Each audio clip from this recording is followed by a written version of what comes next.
students, today we are going to learn now the present continuous tense. Present continuous tense means what? An activity which is going in present but it is not completed and it has been started. To indicate that things we use the present continuous tense.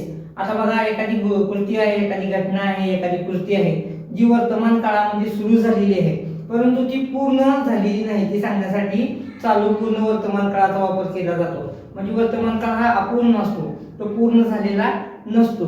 चालू पूर्ण वर्तमान काळ म्हणजे एखादी कृती, एखादी घटना, एखादी क्रिया जी चालू झालेली असते परंतु ती पूर्ण झालेली नसते ते सांगण्यासाठी चालू पूर्ण वर्तमान काळाचा वापर केला जातो. यामध्ये वाक्य रचना करीत असताना कर्ता अधिक क्रियापदाचे पहिले रूप अधिक आयएनजी प्रत्यय क्रियापदाला लागलेला असतो, कारण क्रिया ही त्या ठिकाणी चालू असते म्हणून क्रियापदाला आयएनजी प्रत्यय लागलेला असतो. आणि ऑब्जेक्ट म्हणजे ऑब्जेक्ट या ठिकाणी आलेला असतो. कर्ता अधिक क्रियापदाचे पहिले रूप अधिक ऑब्जेक्ट अधिक आयएनजी प्रत्यय म्हणजे क्रियापदाला आयएनजी प्रत्यय लागतो.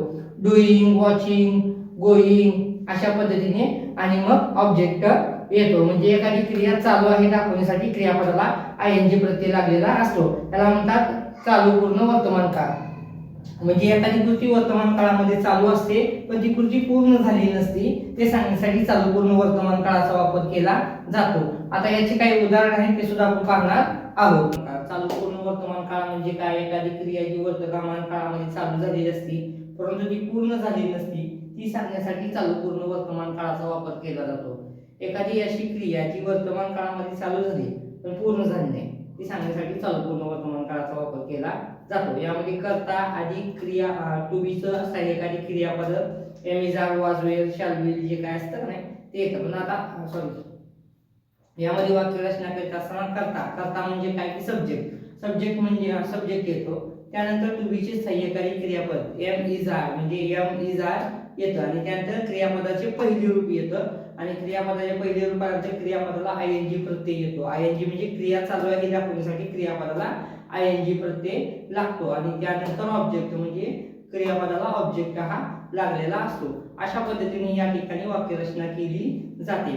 कर्ता अधिक क्रियापदाचे पहिले रूप कर्ता अधिक टू बी चे सहाय्यकारी क्रियापद एम इज आर त्यानंतर त्याला लागलेला क्रियापद आणि क्रियापदाला लागलेला आयएनजी प्रत्यय आणि ऑब्जेक्ट अशा पद्धतीने वाक्यरचना केली जाते. आता या ठिकाणी बघा I am writing a letter. I am writing letter म्हणजे मी पत्र लिहित आहे. पत्र लिहिण्याची क्रिया जी आहे ती चालू आहे. I am writing a letter. इथं काय आहे की आय हा कर्ता आहे, एम हा टू बी चा सहाय्यकारी क्रियापद आहे, रायटिंग म्हणजे लिहिण्याची क्रिया चालू आहे, अ लेटर म्हणजे पत्र. We are writing a letter आम्ही पत्र लिहित आहोत. You are writing a letter. He is writing a letter. She is writing a letter. They are writing a letter.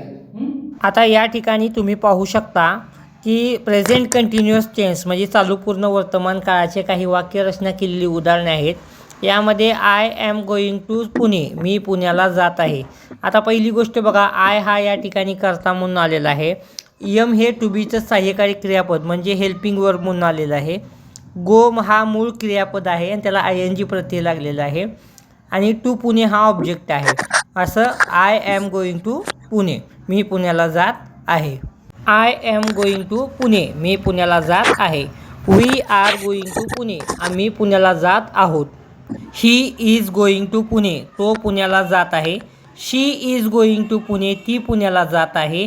They are going to Pune ते किंवा त्या पुण्याला जात आहेत. म्हणजे अशा पद्धतीने साध्या चालू पूर्ण वर्तमान काळामध्ये वाक्यरचना केली जाते.